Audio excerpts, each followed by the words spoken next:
Hey guys, for those of you who don't know, I collect and restore vintage electronics, and I'm also a YouTuber, meaning I create, edit, produce YouTube videos and put them out there for all of you to enjoy. And in this presentation, I want to talk about how I got started with YouTube videos, the technology as it started and how it's evolved, the social interaction with the audience out there, and how it's affected my experiences in the hobby, I guess you could say. Humble beginnings. I went back and looked at my very first video, which was about 13 years ago, and I've now made over 1,000 videos. That is the first TV I ever restored. I think it was the second that I ever bought. It's a classic Motorola VT71, which I do recommend as a good starter set. Back then, I was working on the kitchen table, like I imagine a lot of you have. And I was online a bit and discovered Video Karma, Antique Radio Forum. I took photos, I wrote up some or started some threads in various forums talking about my projects. And once I got a TV working, I was thinking, hey, this is visual. It's moving pictures. It would be great if I could share this with somebody. And I was really excited. I'd never worked on a vintage TV before. So I got a camera. I don't remember where. I know it was really cheap and probably off of eBay. And I had never done any video editing or production or I didn't know what I was doing, but I played around with it. I recorded, I think, about a 1 minute long video. And YouTube back then was a pretty new thing. And I started an account. Now, I recommend if you ever start a new account somewhere, think more before choosing a screen name, because I didn't know where this was going to lead. I didn't give it any thought, so I just chose my first initial, my last name, and TV. So I'm Andersen TV on YouTube, and once you pick a name, you can't change it. So that's the backstory on that. So I put this video out, and back then, YouTube was very, very different. I think the max resolution might have been 480p. I don't even think it was widescreen. The limit might have been 5 minutes. And there really wasn't much of an engagement. There was no revenue sharing or anything like that. So it was just, to me, a one-off thing. Oh, this is fun. This is quirky. I put a link on the forum. I got a few views, a few subscriptions, and now I figured I had the camera, I had a channel, let's keep this going. And I made some more videos. And I got a little bit bigger audience. And the more views I got, the more comments I got, the more I was encouraged to let's keep this going. But another big factor was I got a much better paying job. So I was able to move from the kitchen table. Oh, sorry. I was off one slide. This is something I hope none of you ever have to experience, or if you have, I'm sorry you had to live through it. The days of compact digital video cassettes and primitive video cameras.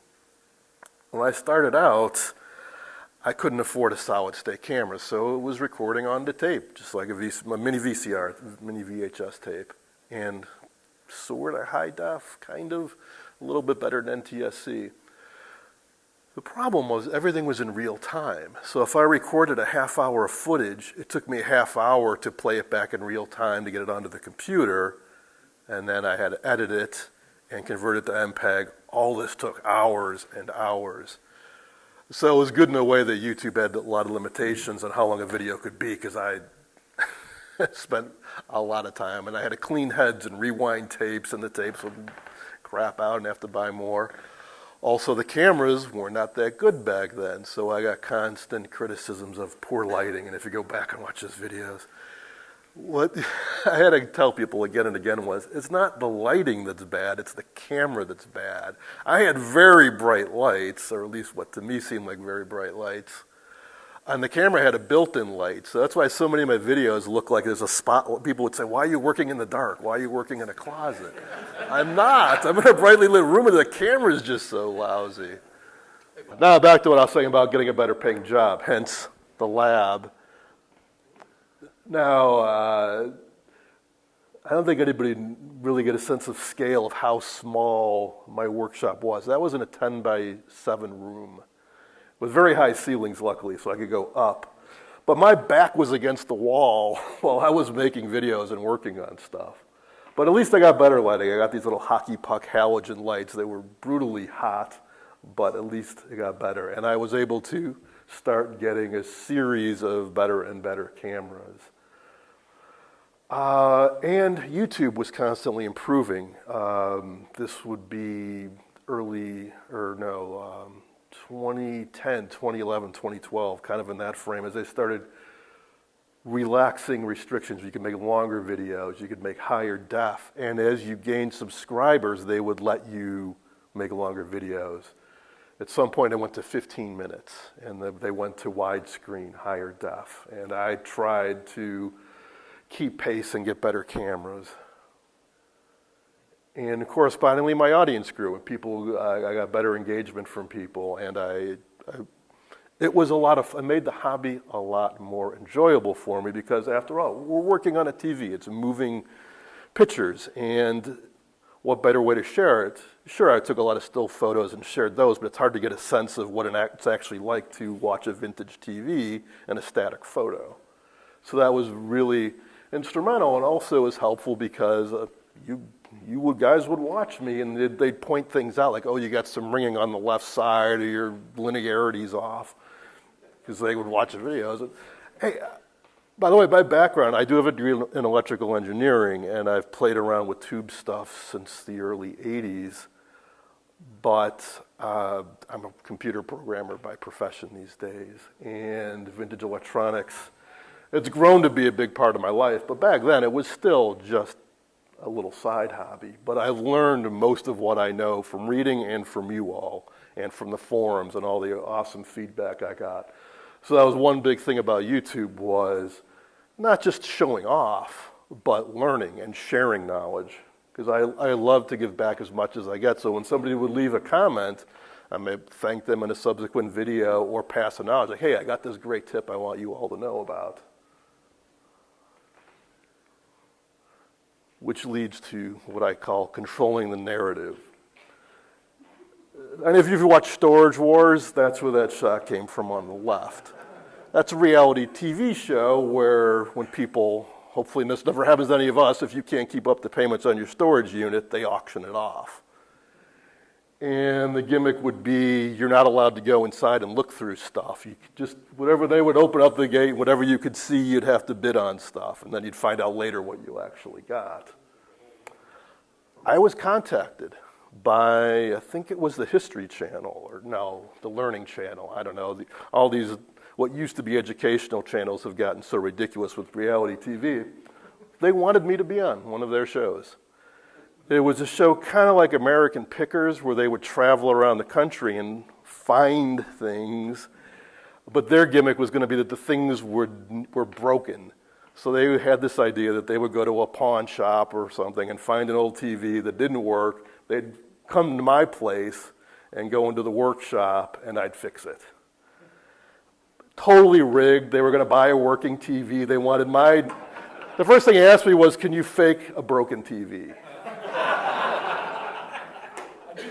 And to them, an old TV was a TV from like 1995. So I said, first off, I'm not really crazy about faking this. It'd be cool if you want to interview me, tour my workshop or my collection. And I don't do 1990s kind of stuff. But it was still in the works until it was there's shooting schedules conflicting with our holiday plans, and they weren't really offering me any money. They thought that I would be so thrilled to be on TV that they wouldn't need to pay me. So I turned them down. I don't think that show even ever happened anyways, because I don't recall anything happening from that. But anyway, for those of you who don't know, they do plant things on this show. Sorry. Break it to you. The other photo is from a somewhat recent project, a Motorola 9T1, where things went wrong. I connected up something wrong, and a cloud of smoke and a pop, and I got it on footage, on film. And I was psyched because I was like, great, because I got to share it with you all, because some people find that enjoyable to see people make mistakes. When I made my Controlling the Narratives, I could have left that out. I could only show my successes, and it'd be like, I'm perfect, I'm magical, I'm so great at this. But no, I make mistakes, I'm human, and I want to share that with you because you learn, I think, more from making mistakes than just doing it right all the time. And I've tried to be very open and honest with all of my YouTube videos. Not everybody's like that. Oh yeah, there has been a growing trend for the last few years, spoiler alert again, where there'll be somebody, say, walking through the woods or a field, and they'll find an old TV or appliance or a pocket watch or something, and it's covered in mud, and they'll take it back to their workshop, and they'll magically transform it into a perfect new working thing. That's all fake. Often what they do is they record the end of it first. They have something that's perfectly working and fine, and then they cover it in mud and throw it in the woods and then film that part of it. But they get millions of views.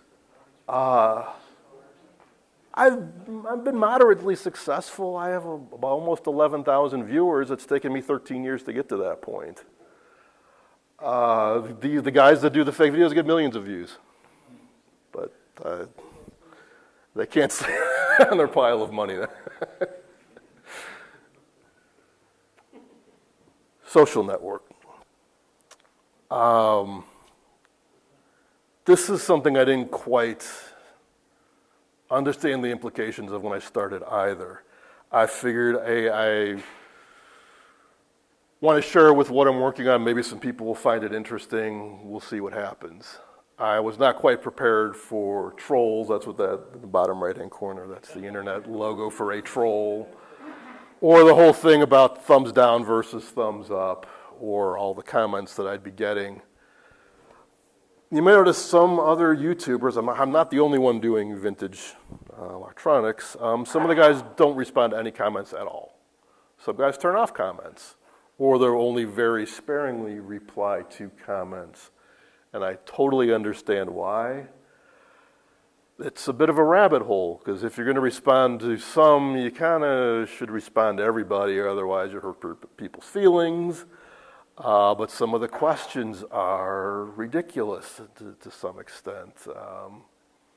Like somebody say, I have this Panasonic stereo receiver and the left channel is not working, what should I do? That has nothing to do with my video. I have no familiarity with what you're talking about. I don't know who you are. You're asking for free technical support.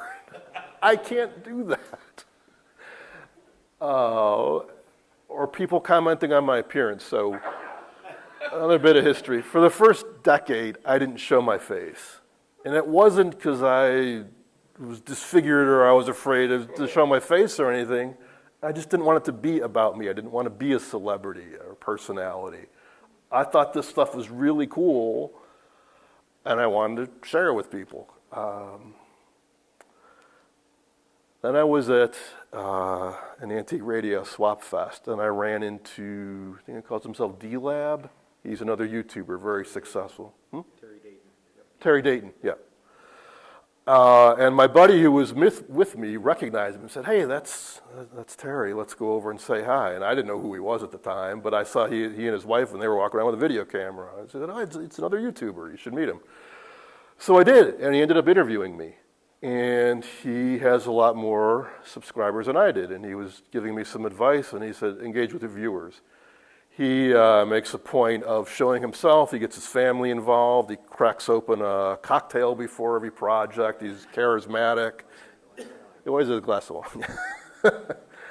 So shortly after that, I figured, okay, he outed me, so I'll just keep going with this. And I got comments like, hey, you look normal. I'm like, well, thank you, I guess. But then I started getting stranger comments like, like you forgot to comb your hair or button your shirt, or somebody commented on, oh, I was clean shaven in one video. I rarely am. That's the way I like it. So my wife likes it. But somebody's commented, oh, you look better with a clean face. I didn't know what he meant at first, like, oh, he meant because I shaved. What he didn't know is I had just been to a funeral of somebody very dear to me that I lost, and that's why I had shaved. And I, at first, was kind of got a little emotional, and I realized, back to the controlling the narrative, you guys don't know what's going on in my life. You only know what I show you. And I could have developed a fake persona. I've seen people dress in vintage clothing or, puppets. You probably know who I'm referring to with that. Or put on a dress. But what you see is who I am. And I think I just replied thanks or something like that, because, there's no sense in getting into with people who don't know what's going on in my life. Likes, dislikes, that's another weird thing. I generally ignore it. I'm curious, I look at it occasionally. Now YouTube, about 6 months ago, they don't show thumbs down anymore. They only show thumbs up. I think that was to promote a more positive atmosphere or something like that. But to me, it's like, well, if you only show one and not the other, what's the point at all? Because you're not getting both sides of the coin. But internally, I do see it. And now to the trolls. Every single video I post, I immediately get a thumbs down, sometimes 2 or 3, sometimes within minutes. They didn't even watch it, No. On follow you to dislike. Yeah. I don't know who they are. YouTube does not give you that level of information about who gives you thumbs up or thumbs down. I know who one of them is. Unfortunately, I never wanted to ban anybody, but one individual I did eventually. And I think some of you might know who that was, because it got to the point starting maybe a year ago, or every video I would post, he was generally the first guy to comment, and he would say, oh, I reported you for spamming. And I would say, spamming what? And he said, because it was off topic, or it was too long, or I didn't like it. I say, that's not, I actually copied and pasted a definition of spam from Wikipedia. For a while I engaged with a troll, and people were sending me messages saying, don't feed the trolls. I said, I understand that, but I find it fascinating to try to figure out. Yeah. I wanted to know what made this guy tick, so I kept it up for months.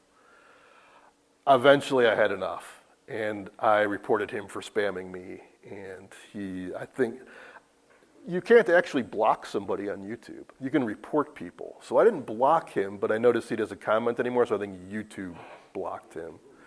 Basically, I had enough. But other than that, I've never blocked or flagged or anything to anybody, because I figure it's... Also, you're a great bunch of guys. I haven't really had any reason to. Generally, it's been an incredibly positive experience. I get fantastic comments. And that keeps me going. I very much am appreciative of it, and I thank you for that. If I didn't get some encouragement, I would post far less videos, that's for sure. Hey, Bob. I can't speak from personal experience, but if you find it to be a little difficult or awkward sometimes, I'm told that if you're a woman, it's only like 100 times worse on YouTube. Oh, yeah. Yeah, my wife has only appeared briefly in a few videos. I think our dogs should get more involved, or even have their own channel. Absolutely. What next? This is another fantastic thing. Now, this is the payback I've gotten for putting hundreds of hours. By the way, it easily doubles or triples the time for me to do a project when I do videos. You're about to have some idea, because I'm going to tell you, I have to reshoot some scenes 20 times. I have never done a blooper reel, but I could. I've had to go so far as sometimes I do unboxing videos, meaning I get a new item from eBay and I'm excited to show it off, and I open up the box and wow, look at this. Sometimes I have to reseal the box because I screwed up with the lighting or the camera angle, or I showed my address accidentally or something, and then fake surprise. Or stumbling over words. I mean, you guys, I'm sure, have all seen blooper reels. I've gotten a lot better, but still, sometimes. And then you have to edit and hear yourself make the same mistake again and again and again and again. Sometimes I have a cocktail or two before I edit a video, knowing that what I'm in for. But what keeps me going as well, not just your comments, but I have gotten some amazing leads and tips and donations. On the left is the TV Radio Lab. I don't know if anybody here ever had the pleasure of going there.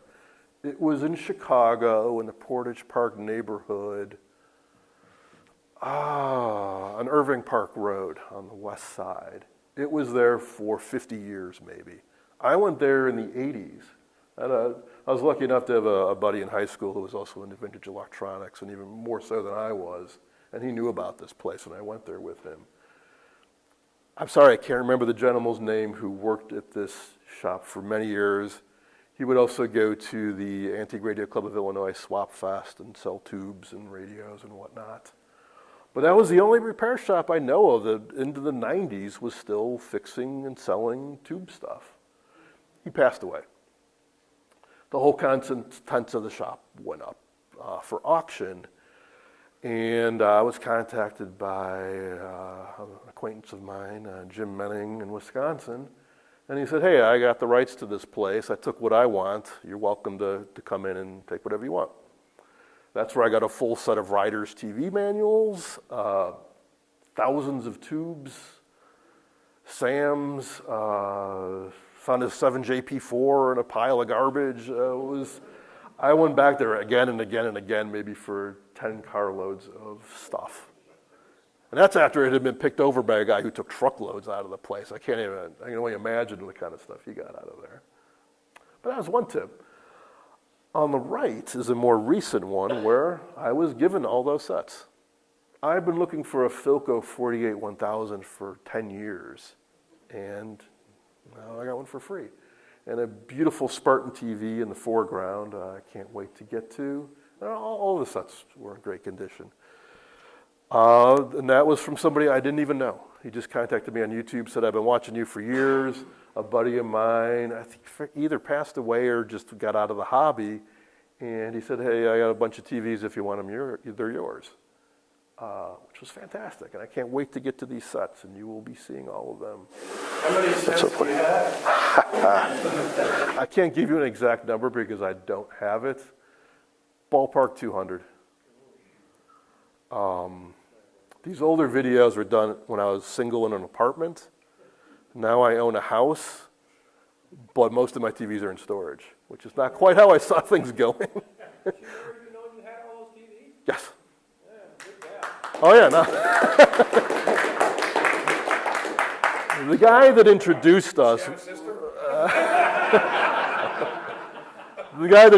us, went on many of my expeditions and helped me carry TVs. When I started out, most of them I got off of Craigslist, and I'd drive Ohio, the whole Midwest basically, to pick up sets. And he was very invaluable, and he would often hang out at my place. And he brought her over one night without even telling me. I guess he'd been telling her about me. I was the TV guy. She said, I know this guy was a weird hobby, and he's single, and I had a predicted tandem spread out across my living room floor. I was wearing a dirty T-shirt. I hadn't showered. I had no idea he was showing up. I was incredibly embarrassed. But in the end, yes, we got married, so it worked out well in the end. She was just grateful you weren't playing video games. Yeah, really.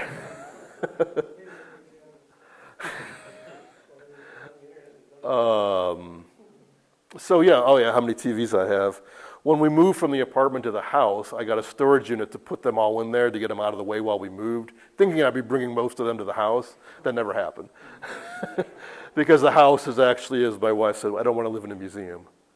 I get it. We have a guest bedroom I thought would be my display room, but no, it's actually a guest bedroom because we do have guests that need a place to sleep, so I gave up.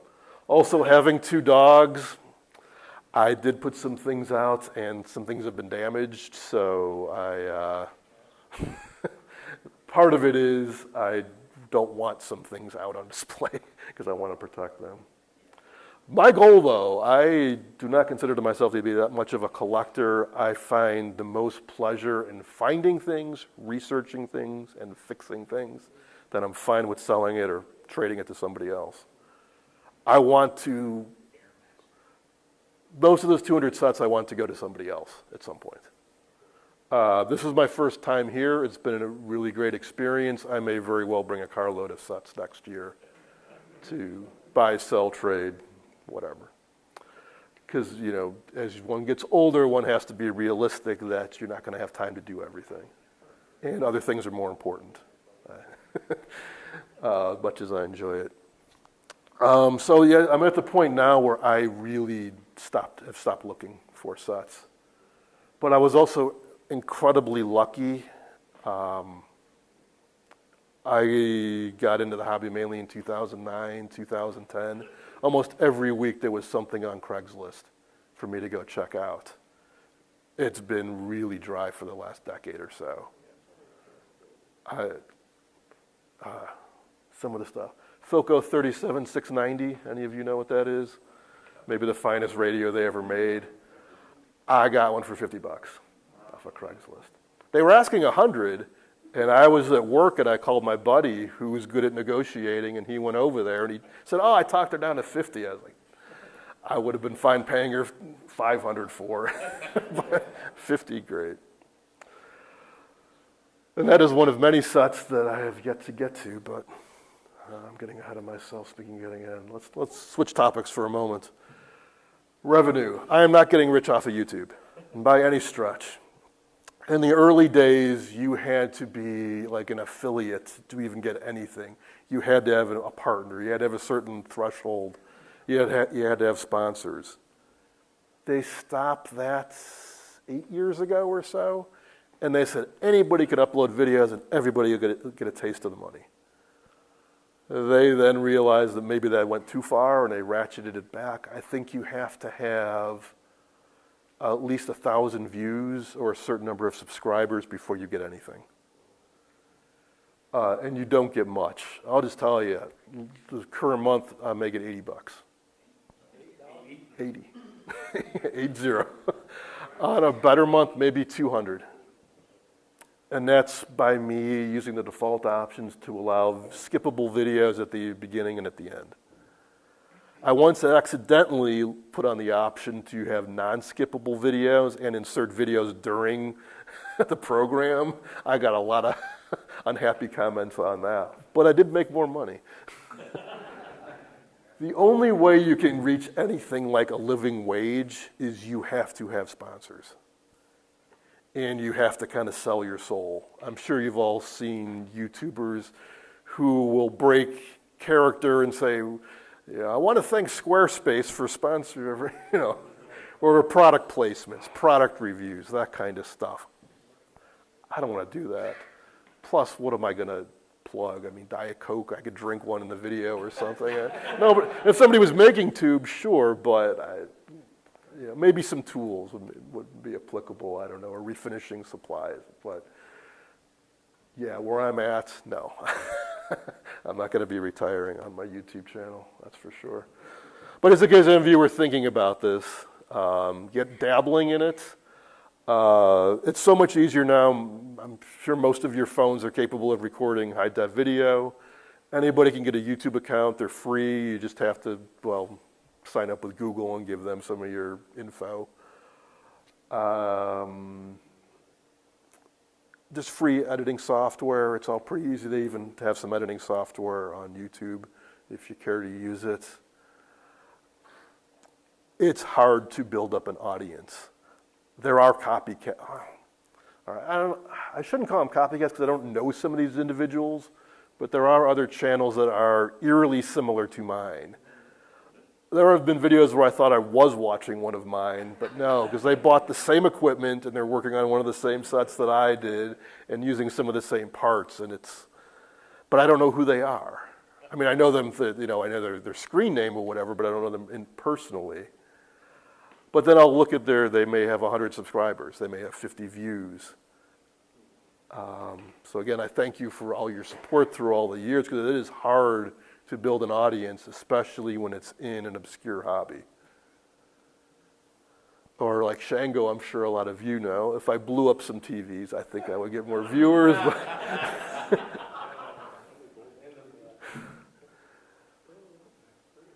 Switch topics again a little bit. I get some comments on a very regular basis. Typically, when are you going to get to your Dumont Clifton, or the Philco 37690, or the Scott flip-top rear projection set? Mostly I didn't, because I wasn't able to, because my workbench at the new house up until very recently was a hollow core door on top of some 2x4s that I hammered together, and it couldn't handle the weight. But also, when I got this years ago, I wanted to get better before I dove into something like this. But it's probably the most talked about item I got. And it was cool to see one here at the museum, too. I've been tracking them. I knew about this set early on in the hobby. And when I first saw a picture, I was like, oh, wow, that's amazing. I'm sure I'll never get to have one. That's incredible. I have one. And trust me, when I do it, you will see lots of videos in excruciating detail on it. Where I got it was from Eli Buck. I don't know if any of you knew of him. He was a collector in New York, as best I know, and he had an entire building, 3 or 4 stories, filled with amazing stuff. Not just TVs and radios, but scientific equipment, like microscopes from the 1700s and telescopes and all kinds of, what do you call them? The animatronics, yeah. Yes, and astrolabes and just any kind of scientific thing that was made out of brass and old that looked cool. Well, he passed away, unfortunately, and I don't think people really knew what he had, because like so many collectors out there, I think. Well, let me say that a different way. There are secretive collectors out there. There are people who have buildings, warehouses, filled with amazing stuff that we don't know about, we won't find out about until they pass away, at which time hopefully it gets auctioned off and not thrown away. He was very well known, and this was a very well publicized auction, and it went over, I think, the course of a week, 3 days just on televisions. He had 3 of these. I now know of 7 to exist, so he practically had half of them. I'm sure there are, and that's another weird topic, is how many of these sets are out there. Don't know. But I know he had 3. Online bidding, this stuff was on the East Coast. I had to do it remotely. It wasn't cheap. Again, I had a good paying job at the time, and I had a buddy in New York who was able to pick it up and deliver it to me. And I very much look forward to working on it. I cannot tell you when. All I can tell you is that I will. And it's an amazingly cool TV. For those of you who don't know, it's one of Dumont's first TVs from 1947. And it has some very unique features. Specifically, it has a regulated high voltage power supply. And it has a regulated SOLA type main power transformer. I remember when you bought that set, and people were asking how much you paid for it. You said, well, I'm not going to tell you, but I will tell you that I'm going to be eating nothing but mac and cheese for the next 2 years. I'll let you know. So much time has passed, who cares now? After the auction fees and taxes, which were, I think it was a 20% auction premium, and sales tax, which really jacked things up, I think it was $2,300. Plus, no, they're steel, but they're just in really, really good shape. And then I think I paid another $300 or $400 to have it shipped to me. And I don't regret it for 1 second. How else would I ever get? Yeah. Oh, wait, sorry. No, it is. It's complicated. It's it uses an RF type supply, but a much bigger coil than you'd see in an electrostatic set. But it has feedback, and there's a gas regulator tube. There's a crazy resistor divider inside of there to get I'm really curious to see how well it could perform. Now, there were 3 of them. So my strategy was, well, we're just going to watch the first one, because one of these hasn't come up for sale forever that I know of. It sold for over $3,000, and it was also the nicest one. I figured, okay, I should probably focus my attention on the second one, because the third one looked rough and they didn't have very good photos. But the bidding was kind of fierce, and I did not. I got that pit in my stomach of, oh God, what? Like I hope I get outbid. Somebody save me, but I won. The third one, I know who got it, and I know what he paid for it, and it was a heck of a lot less. I think I got it for $250, as in 250. And then I went to Phil Nelson, who I think a lot of you know, and he restored it, and he did a nice write-up on it. But it was very rough, and it was rusty inside. He couldn't get the high voltage to work right. He had a lot of trouble with it. And the cabinet needs refinishing. So, I don't regret it. But I was curious, because on that last auction day, I think everybody had gotten what they wanted and were burned out, and he stole it. He was the only bidder. All right, back to your question. How many sets do I have? This is one of my storage units, before I completely filled it up. The future is, well, I haven't completely decided. Some of these I definitely will restore. Some of them I'd actually kind of like some feedback from the group here. Some of the sets I have duplicates of, or I've already restored. I'm thinking, okay, I could be selfish and restore everything myself, and then sell them restored for a decent buck. Or should I let somebody else have some fun? Should I bring them here unrestored and sell them for a loss, maybe even? Yep. I must say that the difference in sale price for restored televisions, at least to the collector community, between restored and unrestored sets is not as much as you hope. Usually you don't make money by restoring them. That's not to say you can't sell them at an antique mall to some woman who wants to turn on to her grandkids for $1,000, and I've actually had a few clients come to me with that situation and pay quite a lot of money for something that a collector would not pay a lot of money for that purpose.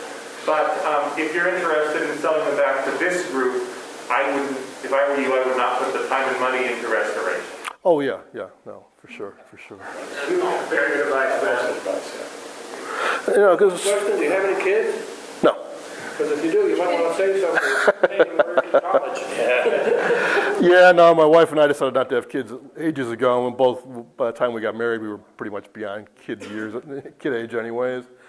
But that people ask me all the time, well, how do you have enough time to do all this? I don't have kids.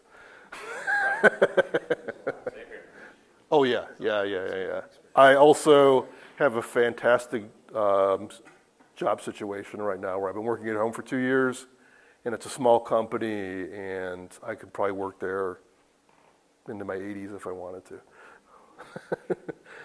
Community, and I've seen there's generally a polarization. Most people either want unrestored sets or they want something that's fully restored because they don't have the skills to restore it. Good point. Absolutely. I'm also going to throw this out there, not to sound conceited, but when I do sell sets, I generally get pretty good money because of who I am. I shouldn't say that. Because I've documented everything to minute detail. Not who you are, it's what you've done with them. Yeah, thank you. You've got the record to back it up. As I've seen restored sets that I've acquired from other people say, oh yeah, I bought this restored, now it's stopped working, you take a look at it. I open it up, maybe 2 caps have been replaced. Like it was not restored, it was hastily repaired. But it also takes a lot of time. And I can't do all these, and this is about half of the sets I have to do. However, I will tell you that I very much will restore. That is a Stromberg and Carlson TC19 Manhattan. No, the big cabinet there. It's a little hard to see. It's a 19 AP4, and it has the controls on top, and they're run almost like with aircraft cables, where they have steel. I know you restored one. There are cables that run, umbilical cables from the controls on the top to the chassis down below. And Stromberg Carlson made very nice stuff.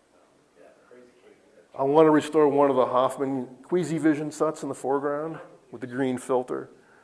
But the rest, I mean, do I need to restore another Motorola 7-inch set? Bob, do you have a favorite set? You can't quite see it in here, but there was one. Well, yeah, you can. That one is a very, very soft spot in my heart for, even though I have a bunch of them now. That's the Admiral 10-inch Bakelite. 24A12 or the 20X122, either one. Because the first time I saw one, I thought they were really cute. And it took me a long time to get one. And they were fun to work on. And when they're polished up, they're really eye-catching and they're small. Engineering-wise, I Dumont Clifton. I mean, that's a no-brainer there. But it's tough too. Another thing I got a soft spot for is sets that are really chewed up that most people would give up on. Just for the challenge.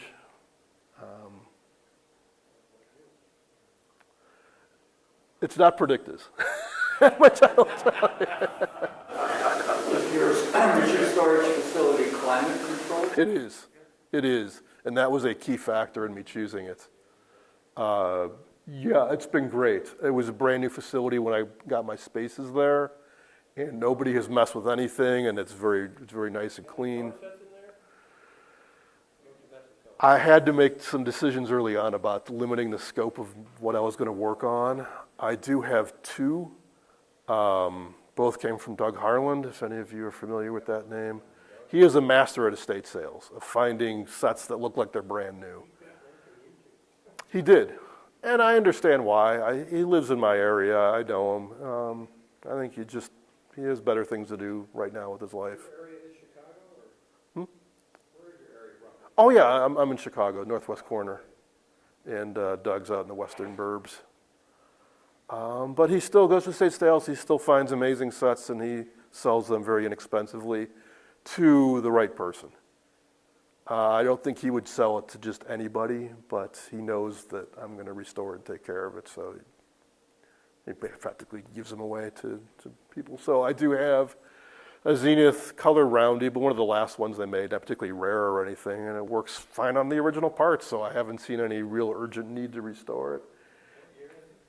63, 64, and they're one of the last. That actually would have been second or third generation. Yeah, probably third generation before. They made them until 66 with the end year, and they started in the 1961 year, but the model year I think was 62 on the J year chassis. Okay. I've had every one except the came out here. They all have voltage doublers in there. You got to watch out for that. Set quits 9 times out of 10. Capital. Okay. Voltage doubler. More recently, I have not shown it yet, but I did get another set from Doug. It's the first Motorola rectangular set, a 23-inch, with the original. I know it's a bad reputation picture too, but it tests great and it works. Works in the door set? So you're talking about? No. When they were making their own design, right? When they started buying. Yes. I do not look forward to working on it because the build quality is horrible. But it kind of works as is. Yeah. Are you interested in getting into solid state? Some of your videos, solid state TV? Not so much. I have some, but again,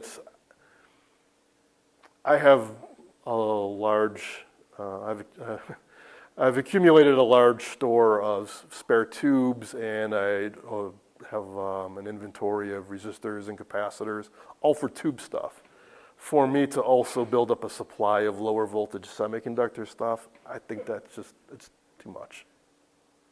I do have a handful I do have a little Delmonico black and white 4-inch set that I very much want to restore. I do have a couple of Philco Safaris, but those will just be, I'll order just what I need for that project and move on.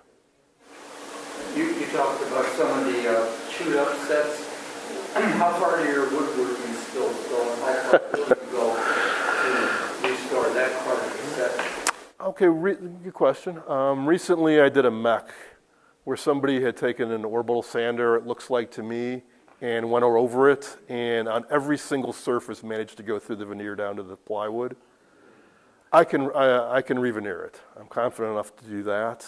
I do not have the skills to fabricate, to do any wood turning. For example, I have a Philco 15DX that's missing some trim. I don't have the ability to replicate that. Refinishing, it took me a long time, a lot of trial and error, but I've gotten okay at it. Now that I have a house, I plan on getting a spraying rig rather than using the rattle Mohawk lacquer cans, which I hope to take it up a notch. Some of these larger cabinets do need refinishing, like that TC19, but that's that's going to be a challenge. That's going to be a challenge. I'll have to leave the car out of the garage for a while. Do you usually refinish it in the same finish that it was? Yes. I try as much as I can. It can be tricky sometimes because with UV and age, I'm not quite sure what the original color was, but yeah, the hand-rubbed lacquer, grain filler, all that stuff that a lot of people skip. I used to spend a lot more time in the refinishing forums than I do now. I got tired of seeing the arguments over and over about polyurethane and stained versus toner lacquer. I try to do it as traditionally as I can using the most practical. Something else I try to do with the YouTube videos is I like to try out new products that I can get locally rather than exotic things, stuff that isn't made anymore, or specialty things that need to be ordered. I want to go to Home Depot. They still, if you're lucky, you can find lacquer and shellac and stuff like that. A lot of finishes that used to be, I'll call it stink-based, mineral spirits, etc. Can't get them anymore. No, yeah, that's another issue too. I got on eBay because I need to do some windows for our house and found, I forget what the brand is, but it's made out in Oregon, I think it is, and it's, I found 2 cans of, the old stuff, new in the can, Hooked them up. I will warn you though, there was an antique shop near me that went out of business, and that's where I got some sets early on too. They had a whole cabinet filled with Mohawk lacquer, and I bought a bunch of cans of it. They were all bad. I refinished the whole cabinet, sprayed it with it. The next day, there were splits in the finish all over. This stuff I got was, what do they call it, gel. And I made sure it was good. Okay. Hard to find. Everything's going water-based now. Yeah. The good nitrocellulose-based lacquer, that's what you want to use, pre-catalyzed. You got to do a mail order, and it's only shipped by ground, because they're not going to put that stuff on a plane. The price has probably doubled in the last 10 years. It's up. Do you stuff your twist lock caps, or do you just hide them underneath? I used to. Nowadays, I don't so much anymore. For a few reasons. One, I recently worked on a Philco that had been restored, and somebody put a lot of time and effort into it, and they rebuilt the cup plates, and they used expensive parts. But it failed. Some of the new parts they used failed. And I cut open the electrolytic cans, and they had restuffed them, but one, they did not clean out the goo from the old caps, which started corroding the new caps. But also, when you restuff them, I don't know what they put in there. So I kind of had to cut them open because I figured the parts that failed probably failed because when the electrolytics failed. And I didn't know what they used. I don't have x-ray vision, so I had to cut open the cans. And some of the parts were okay. Some were a little light on the voltage spec, so I think that's why it failed. So lately, because of the time it takes, the effort it takes, and then not being able to troubleshoot it down the road, I don't so much anymore. Now I'm more in favor of I'll leave them there, so if somebody wants to down the road, they can, and I will tack them in.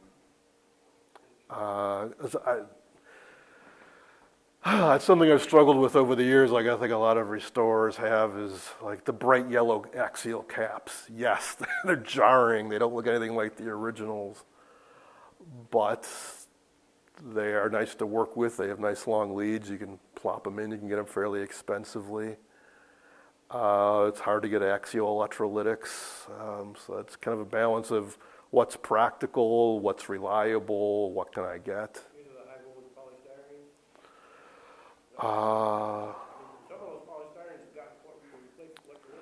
Yes, for radios, I generally do. I generally do that for like the Solon fast caps and stuff.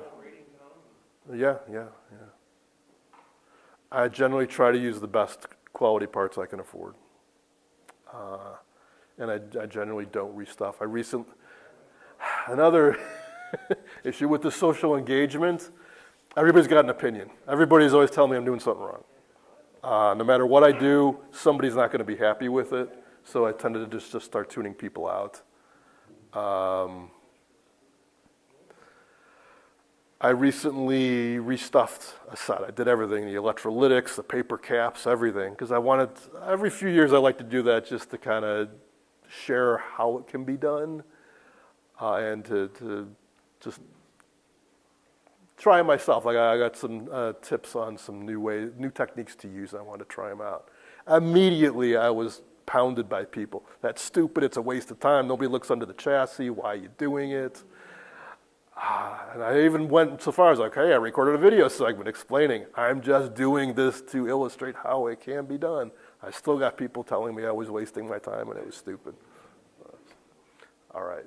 But on the other hand, I know guys who are hardcore restorers, and to them, that is the only way it should be done. Otherwise, you're a hack. So, exactly. My philosophy is, it's a hobby. We're here to have fun. There is no right. There is no wrong. Don't electrocute yourself. Have fun. Maybe that's a good way to end this.